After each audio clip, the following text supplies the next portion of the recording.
Përshëndetje përsëri nga unë Adi dhe në këtë video do të tregojmë se si të instalojmë aplikacionet e recepcionit dhe restorantit në një kompjuter me sistem operativ Windows.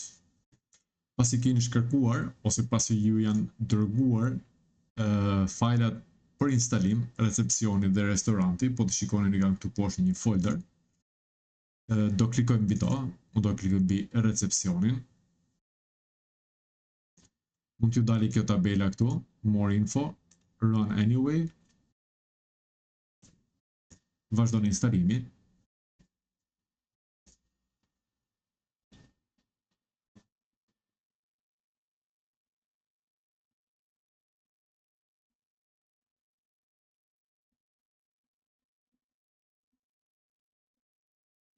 Pasi është instaluar, për herën e parë aplikacioni është për në live, për në staging, unë do të përdor staging sepse jemi në testim, po normalisht është në live. Në staging kemi emrin e hotelit, unë do të përdor Noa, secili do përdori slugën e hotelit që ka, recepcion. Dhe gjithashtu do na duhet një bridge API key që është një qelës, të cilin e gjenerojmë nga sistemi, cilësimet, mini server. Dhe të gjeneroj një të ri, genero key, e kopim të key, e vendosim këtu, e bëjmë testo lidhjen, lidhja u krye me sukses dhe vazhdojmë motin. Pasi është hapur herën e parë, duhet ta mbyllim dhe ta rihapim përsëri.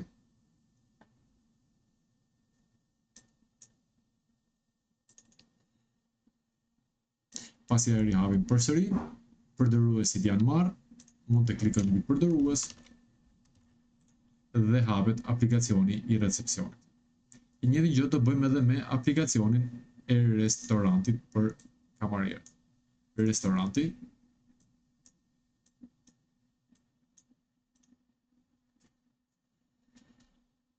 E njëjta gjë, more info, run anyway.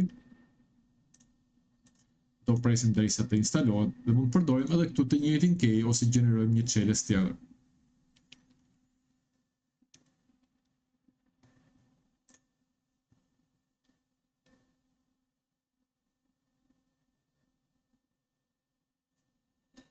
Le ta kopjojmë këtu key, copy. Pasi jemi edhe këtu në staging dhe bridge key, do zgjedhim që jemi për restorantin dhe kjo është pika. Vel mund të zgjedhim pikën nëse kemi më shumë pika, mini bar, beach bar, dhe do zgjedhim pikën ku aplikohet instalimi i aplikacionit. Dhe me kaq thjesht instalohen aplikacionet desktop. Patjetër, nëse do shkonim tek settings, terminal demo, pasi kemi dhënë kodin, aksesi terminalit ka URL-n, ka tenantin, ka pikat, mund të ndryshoj pikën për ta bërë shembull nga restoranti në beach bar, apo a la carte, apo diçka tjetër, qoftë pika e shitjes, por letrim në restorant. Pastaj kemi printeret, ku nëse vim, diku këtu kam printeret. Pika, tenant, URL. Ja ku është të poshtë, këta bëj pak më të vogël këtu, ok, në rregull, dhe ja vjen konfiguro printeret. Atëherë, mund të zgjedhim printer lokal, të cilët janë instaluar në kompjuter, ose skanojmë rrjetin për një printer IP printer. IP printer janë gjithë ato printera që janë të lidhura me port LAN. Nuk e di nëse kam printerin të ndezur, kam një printer të vogël, IP printer, dhe ja ku doli. Printerit në rrjetin do gjetë një. E shtojmë si printer, pasi e kemi shtuar si printer, e zgjedhim ku do e përdorim, shembull mund të kemi 4 apo 5, dhe printeri fiskal do të jetë ky këtu. Printeri i barit mund të ishte një tjetër, printeri i kuzhinës një tjetër. Për mund të kishim 3 printera dhe për secilin nga këto do zgjedhim printerin e seksionit. Printeri fiskal është ku printohet fatura e klientit. Printeri i barit është për seksionin e barit dhe printeri i kuzhinës për seksionin e kuzhinës. Që kur të dërgojmë një porosi që është për barin, të printohet në bar, kur të dërgojmë një porosi për kuzhinën, të printohet në kuzhinë. Atëherë, le të shtoj vetëm një printer tjetër për të bërë ndryshimin. Bar, shto, edhe kitchen, shto. Në këtë rast do i kishim kështu. Fiskalizimi, bari, edhe kitchen. Në këtë mënyrë.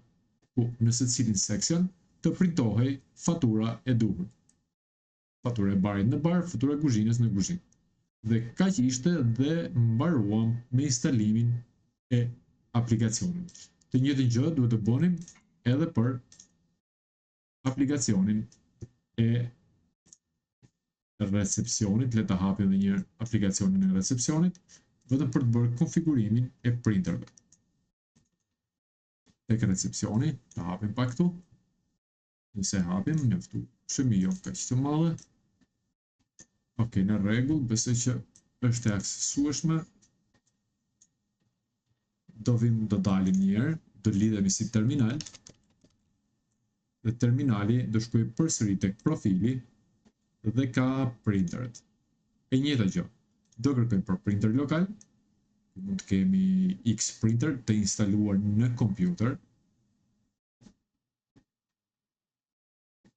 Ose do shtoj këtu, ose njëjta gjë, do skanonim në rrjet ose do vendosim në bazë të IP-s dhe portës. Por le ta skanim në rrjetin edhe këtu. Kemi zgjedhur një Microsoft për A4, për shembull A4 printerin, për faturë A4, do ishte printeri ku do e printonim.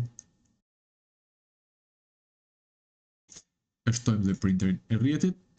Nëse do printonim një faturë termike me 80 mm, fatura e arkës, karta regjistrimit, kodi të mysafirëve, regjistri policisë, PDF, lista e pastrimit është A4, lista e vakteve është përsëri A4. Pasi kemi zgjedhur printeret, i vendosim për secilin lloj printimi çfarë printeri do përdorim. Dhe nëse do vim tani të printojmë për shembull një faturë në recepcion, tek rezervimet, le të futemi diku, shkojmë tek faturat, nëse do japim printo ose printo këtu, do shikojmë që kemi të zgjedhur A4 apo 80. Ok, nuk pranon 80 mm sepse nuk kemi A4. Por gjithashtu mund ta ruajmë si PDF. Në rregull, kaq ishte instalimi dhe konfigurimi i aplikacioneve për desktop. Mirupafshim.